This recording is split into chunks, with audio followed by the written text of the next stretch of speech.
agar roh manusia tersebut dapat dipenjara lebih dalam di dalam kerajaan maut, dan tubuh alamiahnya akhirnya bernasib buruk, sehingga harus mencari pertolongan yang Tuhan tadi nggak dapat pertolongan dan berdoa karena masih ada dosa dan kejahatan. Maka pertolongannya kepada iblis sudah menyiapkan pertolongan dari bawah. Dia Allah itu roh, gembala dengan roh kita, nanti Tuhan akan memberikan kebenaran, syarat-syarat perdamaian. Nama kata lain adalah Salam saudaraku yang terkasih, kita berjumpa lagi untuk membahas misteri musibah dan bencana. Saudaraku yang kekasih, innalillahi wa inna ilaihi raji'un. Kami bangsa Indonesia mengucapkan turut bela sungkawa yang besar-besarnya atas musibah dan musibah gempa bumi yang menimpa Turki dan Suriah. Semoga korban yang masih hidup secepatnya tertolong, dan musibah dan bencana ini dapat menyadarkan umat manusia untuk lebih peduli sesama, untuk bersatu, untuk saling mengasihi. Amin. Kita mendengarkan satu pujian terlebih dahulu sebelum kita melanjutkan.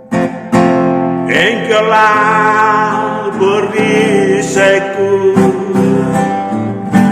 saat badai hidup menerpaku. Janjimu di dalamku, pulihkan jiwaku.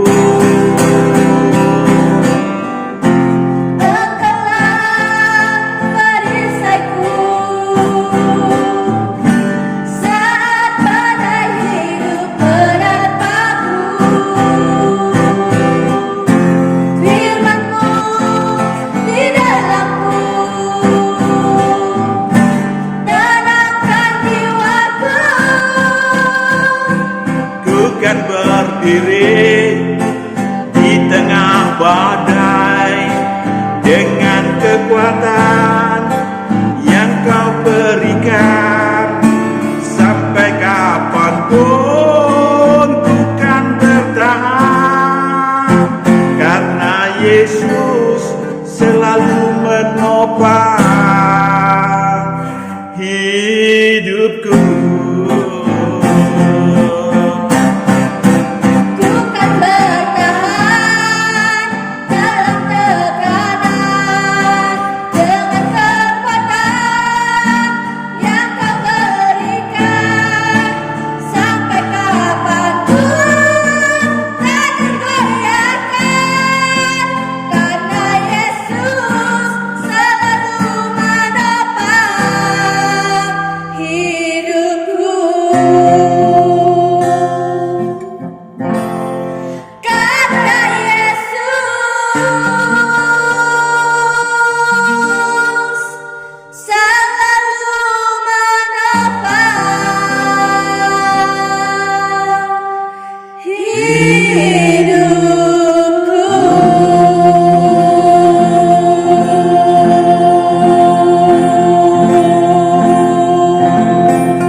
Misteri musibah dan bencana dapatkah menghindari? Ya, hari Senin tanggal 6 Februari terjadi bencana mengerikan. Gempa bumi di Turki dan Suriah yang sampai tanggal 8 Februari 2023 telah menewaskan sekitar lebih dari 11.200 orang.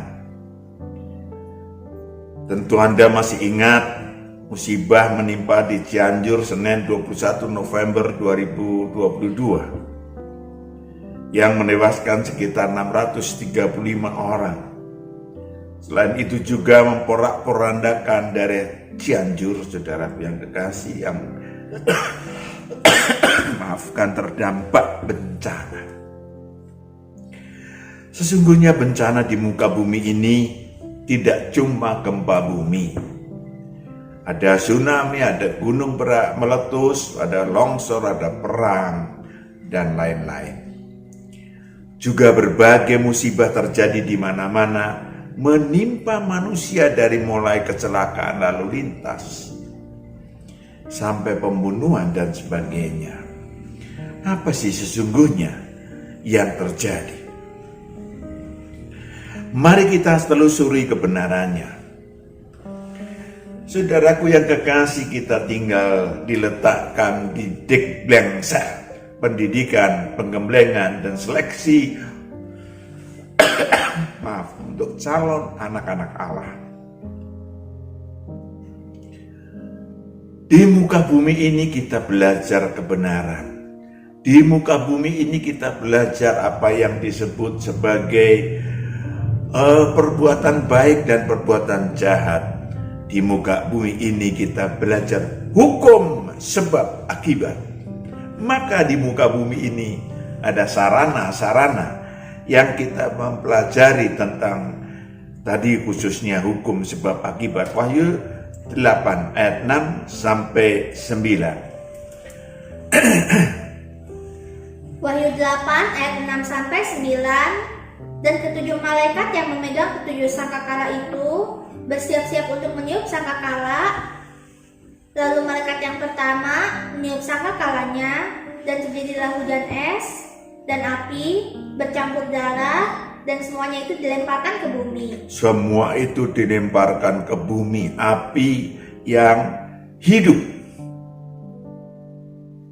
Lanjut. Maka terbakarlah sepertiga dari bumi dan sepertiga dari pohon-pohon, dan hanguslah seluruh rumput-rumputan hijau. Lalu malaikat yang kedua meniup sangkakalanya, dan ada sesuatu seperti gunung besar yang menyala-nyala oleh api, dilemparkan ke dalam laut, dan sepertiga dari laut itu menjadi darah. Saudaraku yang kekasih, di dalam penciptaan bumi dan isinya, Allah Sang Mahasistem selain menciptakan benda-benda penerang di langit,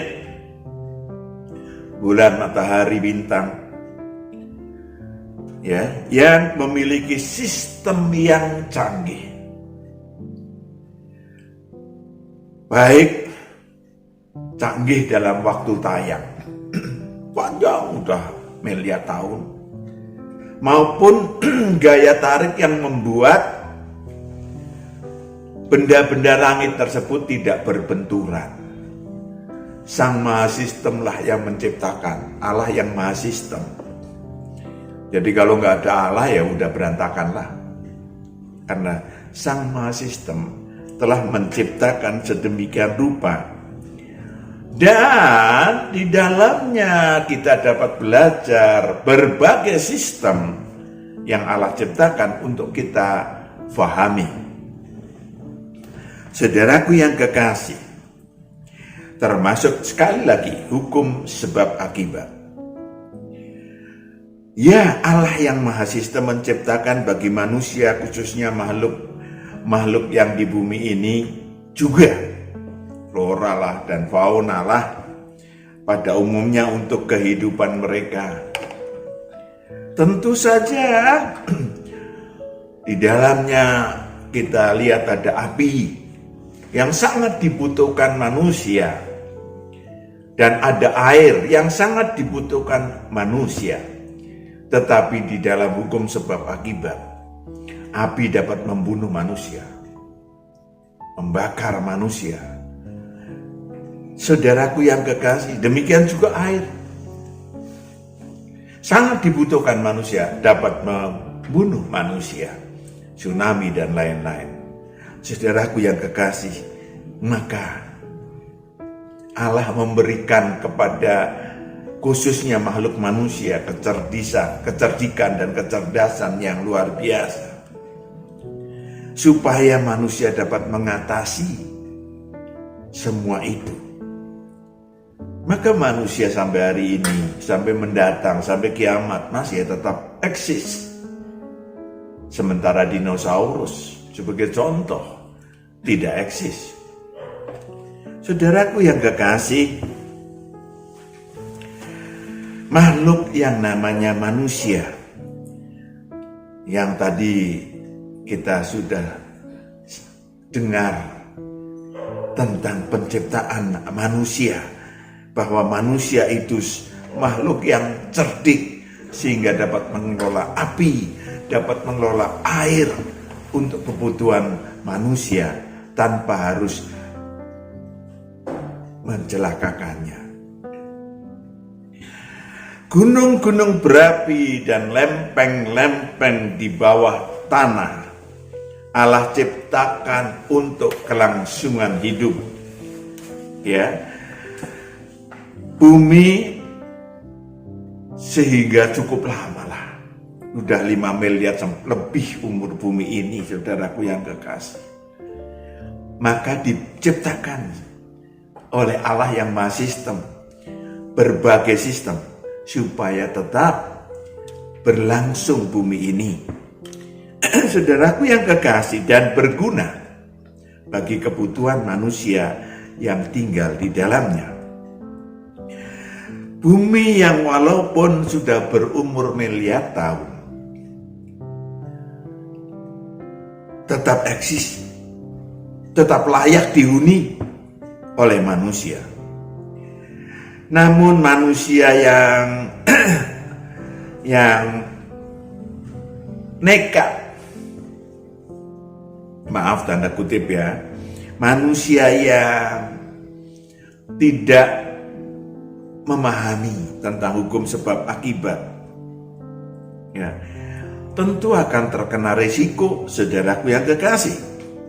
Ya, manusia-manusia yang tinggal di lereng gunung, so pasti akan menikmati kesuburannya atas muntahan lahar gunung berapi yang kemudian menjadikan tanah menjadi subur. Tentu saja mereka juga harus siap terkena risiko atas dampak gunung berapinya sewaktu-waktu meletus, bukan? Demikian juga manusia-manusia yang memilih tinggal di atas lempeng bumi yang sewaktu-waktu bergeser. Siap-siap terkena hukum sebab akibat, sehingga sebab akibat aktivitas seismik berupa gempa bumi. Ya contohnya negara Turki yang berada di atas tumbukan Eurasia dan lempeng Afrika dan Arab, dan di atas lempeng Anatolia telah kenyang, tanda kutip. Terjadi gempa bumi setiap 1-5 tahun. Kebelakangan ini agak lama nih. Saudaraku yang kekasih, sejak tahun 1903 sampai 2023 telah terjadi gempa bumi besar sebanyak 18 kali, termasuk yang terjadi Senin tanggal 6 Februari dengan total korban lebih dari 93.000 manusia tewas. Itu tentang yang pertama, hukum sebab akibat. Yang kedua, ada masalah penyebabnya adalah dosa dan kutuk. Musibah dan bencana serta malapetaka sesungguhnya serupa, dapat menimpa masyarakat maupun pribadi. Amin. Dosa dan kutuk dapat menimbulkan musibah dan bencana secara pribadi, walaupun dapat juga mengakibatkan bencana pada kelompok masyarakat tertentu. Contoh air bah pada yang melanda muka bumi ini zaman Nuh, akibat kecenderungan manusia yang selalu membuahkan kejahatan semata-mata, bukan seperti apa yang diinginkan Allah dalam menciptakannya, saudaraku yang kekasih. Ada Sodom and Gomora akibat homoseks dalam masyarakat Sodom dan Gomora. Saudaraku yang kekasih, saudara dapat memahami apa yang terjadi itu di dalam Alkitab Perjanjian Lama. Kita akan membahas dosa dan kejahatan yang menghasilkan musibah dan bencana dan malapetaka bagi yang memiliki dosa dan kejahatan. Yes, dosa. Dosa itu apa sih? Pelanggaran atas hukum Taurat yang dianut oleh si manusia. Garis besarnya itu akan mengakibatkan kutuk dalam berbagai bentuk. Itu kalau dosa. Serupa kejahatan, lebih-lebih lagi kejahatan penyembahan berhala akan menimbulkan berbagai musibah dan bencana, dari mulai aneka penyakit, kesialan dalam usaha, kemiskinan, kehancuran rumah tangga, dan lain-lain, sampai pada cacat dan kematian para pemilik dosa dan kejahatan, bahkan keturunannya. Saudaraku yang kekasih, iblis yang kedua, yang B, ya, saya bacakan dulu Keluaran 20 ayat 3 sampai 5. Keluaran 20 ayat 3 sampai 5. Jangan ada padamu Allah lain di hadapanku. Jangan ada padamu Allah lain di hadapanku. Jangan membuat bagimu patung. Jangan membuat bagimu patung Yang menyerupai apapun yang ada di langit di yang atas. menyerupai apapun yang ada di langit di atas maupun Atau yang ada di bumi di bawah. Atau yang ada di dalam air di bawah bumi. dimanapun, termasuk hatinya berada di harta. Lanjut. Jangan sulit menyembah kepadanya atau beribadah kepadanya. Sebab aku, Tuhan Allahmu, adalah Allah yang cemburu, yang membalaskan kesalahan bapa kepada anak-anaknya, kepada keturunan yang ketiga dan keempat dari orang-orang yang membenci aku. Itu dia yang disebut sebagai dosa keturunan. Dosa keturunan lebih tepat disebut hutang maut.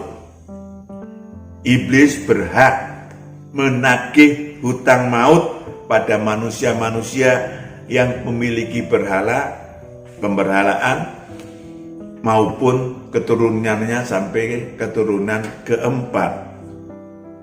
Walaupun nggak ngerti, si bayi juga nggak ngerti, mana bayi ngerti. Bayi yes nggak ngerti dosa, tidak melakukan dosa. Tapi iblis berhak kalau bapaknya, kakeknya, buyutnya itu punya pemberhalaan, maka iblis punya hak untuk menagih. Tadi hukumnya sudah kita baca. Menagih kepada keturunannya, dan namanya hutang maut pribadi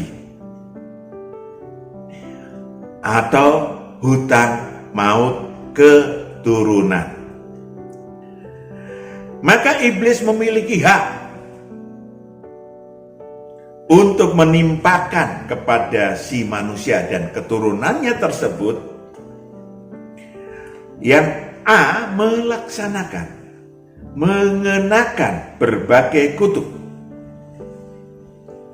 dalam berbagai musibah dan bencana, dari mulai aneka penyakit, kesialan dalam usaha, kemiskinan, kehancuran rumah tangga, sampai pada, sekali lagi saya bacakan lagi, cacat dan kematian.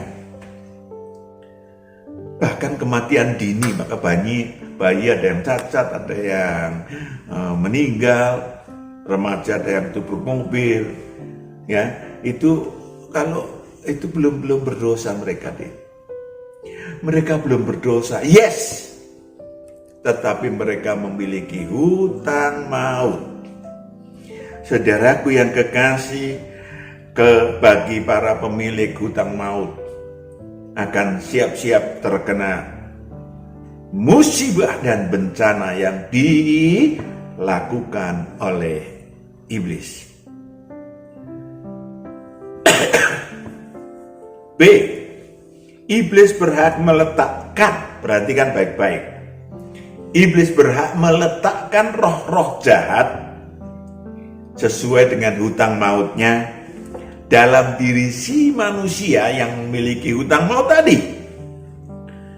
Ya, roh-roh jahat itu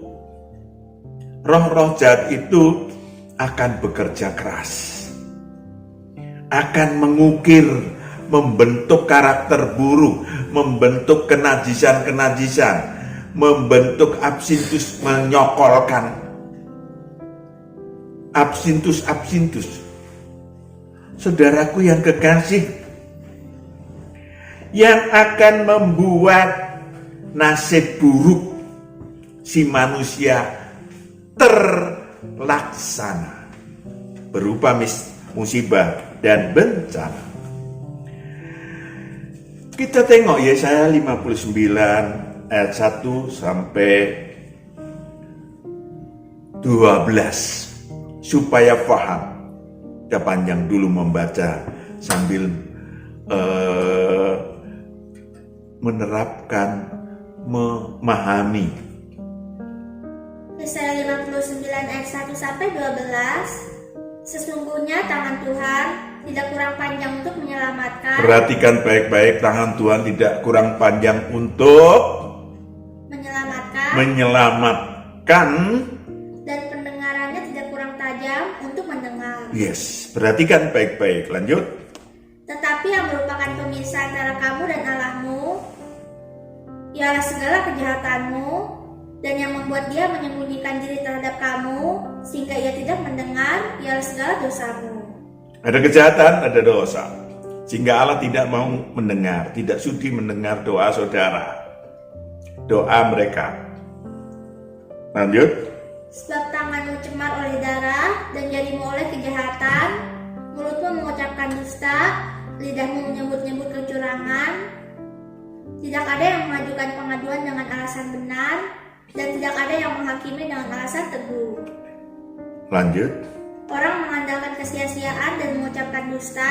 Orang mengandalkan kesia-siaan, jimat, kesaktian, mengandalkan rapalan, mengandalkan mantra-mantra, kesia-siaan. Lanjut. Orang mengandung bencana dan melahirkan kelaliman. Melahirkan kelaliman. Mereka menetaskan telur ular beludak. Roh-roh jahat yang ada dalam diri si manusia menetaskan telur ular beludak, menghasilkan kenajisan dan karakter buruk dan absintus, dan menenun sarang laba-laba. Menenun sarang laba-laba membuat si manusia menjadi si malakama. Begini salah, ke kanan salah, ke kiri salah. Siapa yang makan dari telurnya itu akan mati, dan apabila sebutir ditekan pecah, keluarlah seekor ular beludak. Itu yang terjadi. Ular-ular beludak itu akan membentuk karakter buruk, kejahatan-kejahatan dalam diri si manusia. Lanjut. Sarang yang ditenun itu tidak dapat dipergunakan sebagai pakaian, dan buatan mereka itu tidak dapat dipakai sebagai kain. Perbuatan mereka adalah perbuatan kelaliman, dan yang dikerjakan tangan mereka adalah kekerasan belaka. Itu yang terjadi. Sampai ayat 12 saudara bisa baca sendiri. Amin. Supaya menjadi PR dalam kehidupan kita yang sangat penting. C. Roh-roh jahat yang tinggal dalam diri si manusia akan gencar juga menawarkan kerajaan dunia. Selain mereka membuat karakter buruk, menciptakan kenajisan-kenajisan, membuat absintus, mereka juga menawarkan kerajaan dunia seperti yang ditawarkan Lucifer 2000 tahun yang lalu kepada manusia Yesus. agar roh manusia tersebut dapat dipenjara lebih dalam di dalam kerajaan maut dan tubuh alamiahnya akhirnya bernasib buruk sehingga harus mencari pertolongan yang Tuhan tadi nggak dapat pertolongan dan berdoa karena masih ada dosa dan kejahatan, maka pertolongannya kepada iblis sudah menyiapkan pertolongan dari bawah. Saudaraku yang kekasih, itu tujuannya. Sehingga tidak aneh ketika 2/3 dari seluruh roh manusia yang turun ke bumi menghuni neraka kekal kelak pada waktu pasca kiamat, pasca penghakiman.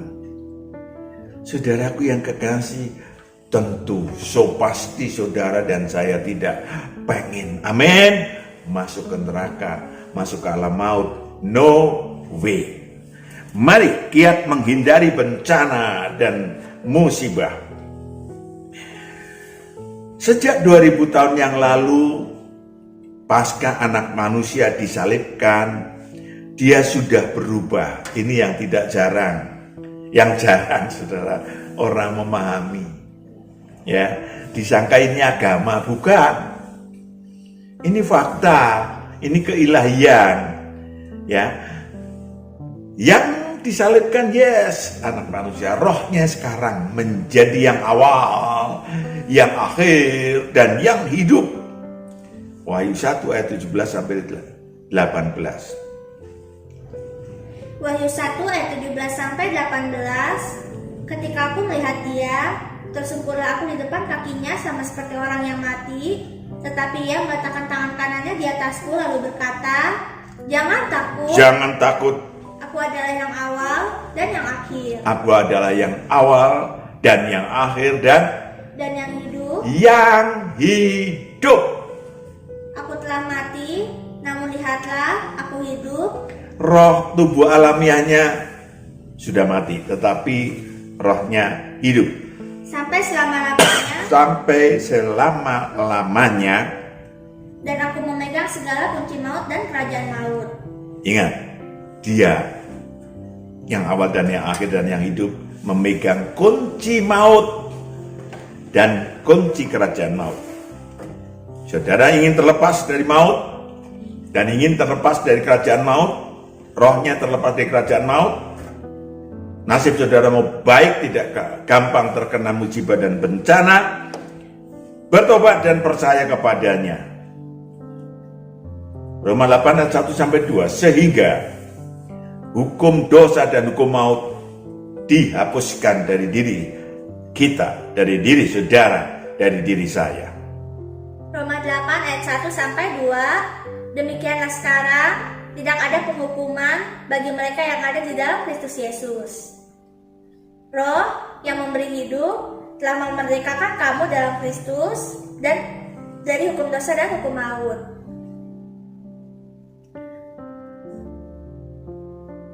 Ulangi lagi ayat 2 deh. Roh yang memberi hidup.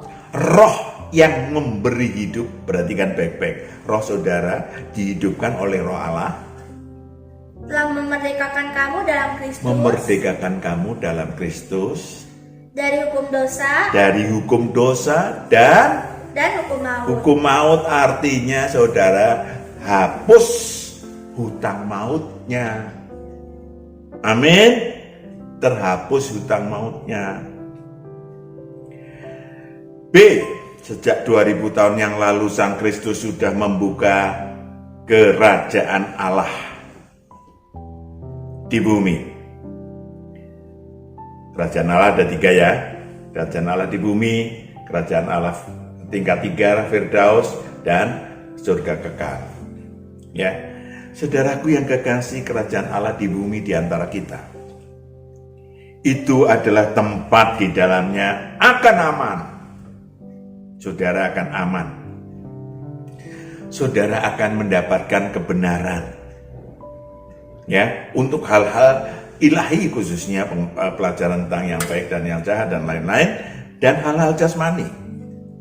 Matius 6 ayat 31 sampai 34. Udah berkali-kali kita baca. Matius 6 ayat 31 sampai 34. Sebab itu janganlah kamu khawatir dan berkata, apakah yang akan kami makan? Jangan khawatir dan berkata apa yang akan kami makan.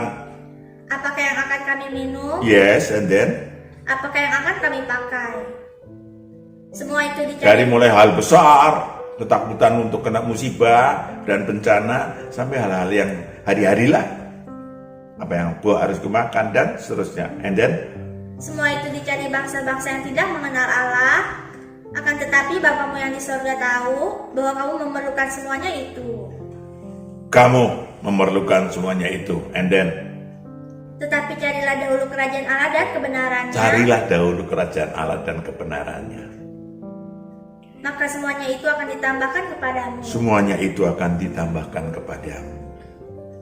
Sekitar 20 tahun yang lalu, saya masih ngantor di Palmerah di lantai 5. Suatu hari tiba-tiba gempa bumi.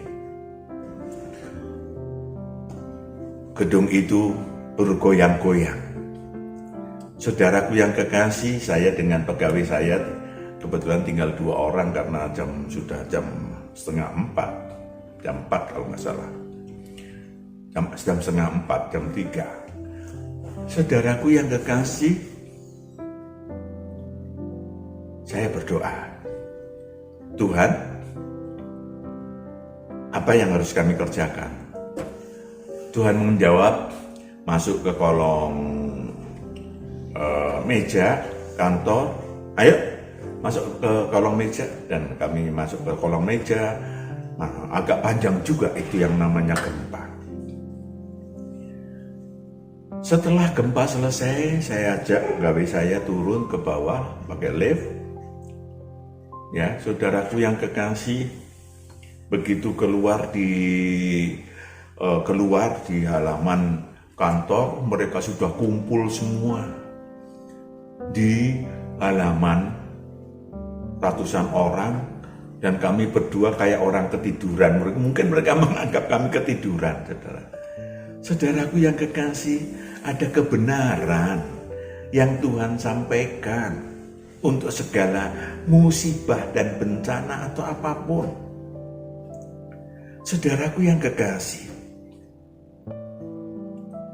yang terakhir, sejak 2000 tahun yang lalu Sang Kristus telah menghapuskan surat hutang maut tadi dan mengusir roh-roh jahat dari diri manusia yang datang dan percaya, yang datang bertobat tadi dan percaya melakukan kerja ilahi kepada Sang Awal, Sang Akhir, dan yang hidup.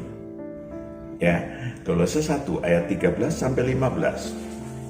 Kolose 1 ayat 13 sampai 15. Ia telah melepaskan kita dari kuasa kegelapan dan memindahkan kita ke dalam kerajaan anaknya yang kekasih. Di dalam Dia kita memiliki penebusan kita, yaitu pengampunan dosa. Ia adalah gambar Allah yang tidak kelihatan, yang sulung, lebih utama dari segala yang diciptakan. Kolose 2 ayat 13 sampai 15. Kolose 2 ayat 13 sampai 15. Kamu juga, meskipun dahulu mati oleh pelanggaranmu. Mati oleh pelanggaranmu, roh kita nggak mungkin tubuhnya masih hidup, tapi rohnya mati. Oleh pelanggaranmu, oleh dosa dan kejahatan, andian. Dan oleh karena tidak disunat secara lahiriah, telah dihidupkan Allah bersama-sama dengan Dia sesudah Ia mengampuni segala pelanggaran kita. Yes, then. Dengan menghapuskan surat hutang yang oleh ketentuan-ketentuan hukum mendakwa dan mengancam kita, dan itu ditiadakannya dengan memakukannya pada kayu salib. Lanjut. Ia telah melucuti pemerintah-pemerintah. Ia telah melucuti pemerintah-pemerintah Dan penguasa-penguasa. dan penguasa-penguasa Dan menjadikan mereka tontonan umum. yang menguasai saudara selama masih punya dosa dan kejahatan diusir dari diri saudara dan saya. Lanjut. Dalam kemenangannya atas mereka. Yes. Nah, silahkan menikmati fasilitas-fasilitas ilahi tersebut agar terhindar dari musibah dan bencana dan malapetaka yang setiap saat bisa mengancam hidup kita. Amin. Caranya, Anda dapat menyaksikan YouTube ilahi tentang hal tersebut. Klik Matius PS gitu kali ya. Saudaraku yang kekasih, antara lain saudara bisa mendalami kiat menghindari maut dan kerajaan maut ada. Kiat mengatasi hutang maut ada. Mengubah nasib buruk ada. Kerajaan surga di bumi ada. Dan masih banyak yang lain. Selamat menikmati. Kita berdoa. Bapa di surga, anak-anakmu sudah mendengarkan kebenaran daripadamu. Mari Bapa, kami siap berlindung di dalam kerajaan Allah. Ampuni banyak hal yang tidak layak dalam kehidupan kami, supaya anak-anakmu didengarkan Engkau di dalam perjalanan hidup kami. Tidak hanya dari musibah dan bencana, tapi hidup kami boleh memiliki nasib baik bersama Tuhan. Dan roh kami boleh bebas dan hidup. Terima kasih Bapa, di dalam Kristus Yesus kami telah berdoa dan mengucap syukur. Haleluya, amin. Sampai jumpa. Tuhan berkati.